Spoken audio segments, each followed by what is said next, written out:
Salut à tous, c'est Mathis et aujourd'hui on va parler d'un truc qui se trouve là-dedans, la batterie.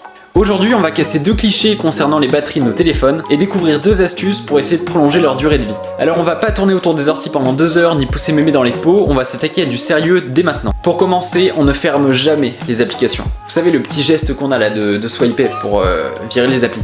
Faut pas le faire. En fait, cette solution, elle a été créée pour redémarrer les applis quand elles buggaient. Mais à aucun moment, il faut le faire régulièrement. Tout simplement parce que ça va demander à l'application de se relancer à chaque fois. Et ça, c'est super énergivore pour la batterie. Alors je sais que c'est chiant de voir les applis alignées, on a envie de les jarter. Le téléphone est intelligent, il va réussir à réduire la consommation des applis en arrière-plan, même si la consommation en arrière-plan est un paramètre que vous pouvez couper dans les réglages de votre téléphone. Deuxième point, le chargement du téléphone pendant la nuit. Alors ça, normalement, c'est un truc qu'on vous a répété toute votre vie. Laisser charger son téléphone pendant la nuit est dangereux. Mais en fait, non, pas du tout. Non.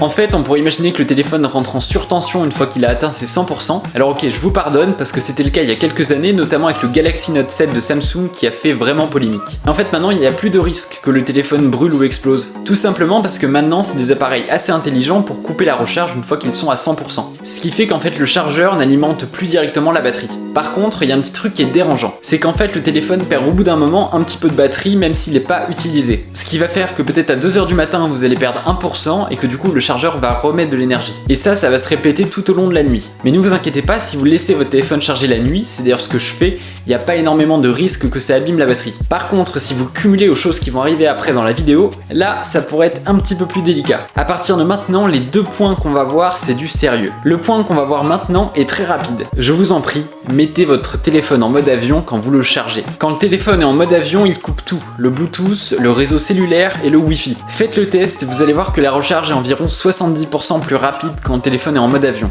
Et enfin, on est déjà arrivé au dernier point, la règle des 20%. Il est vraiment conseillé de mettre le téléphone en charge une fois qu'il est en dessous de 20%. Hop hop hop, pour être plus clair, il faut mettre le téléphone en charge dès qu'il atteint les 20% et pas en dessous. Tout simplement parce que c'est la zone de batterie où le téléphone va le plus galérer pour aller en chercher. C'est à partir de là qu'il va se mettre à chauffer, à bugger et ça c'est vraiment pas bon. Et en petit bonus, je sais que c'est très dur, mais il est préférable de pas utiliser son téléphone pendant qu'il charge. Les téléphones c'est pas des PC, ils ont des batteries beaucoup plus petites et ils ont beaucoup de mal à gérer la charge en même temps que l'utilisation. Ce qui va évidemment, encore une fois, l'abîmer. J'espère que cette vidéo vous aura été utile, que vous avez appris des choses et que vous allez pouvoir les mettre en pratique. Comme d'habitude, n'hésitez pas à vous abonner, à liker et pourquoi pas à commenter, voire même à partager cette vidéo à des gens qui ne prennent pas tellement soin de leur téléphone. Sur ce, c'était Mathis, à bientôt.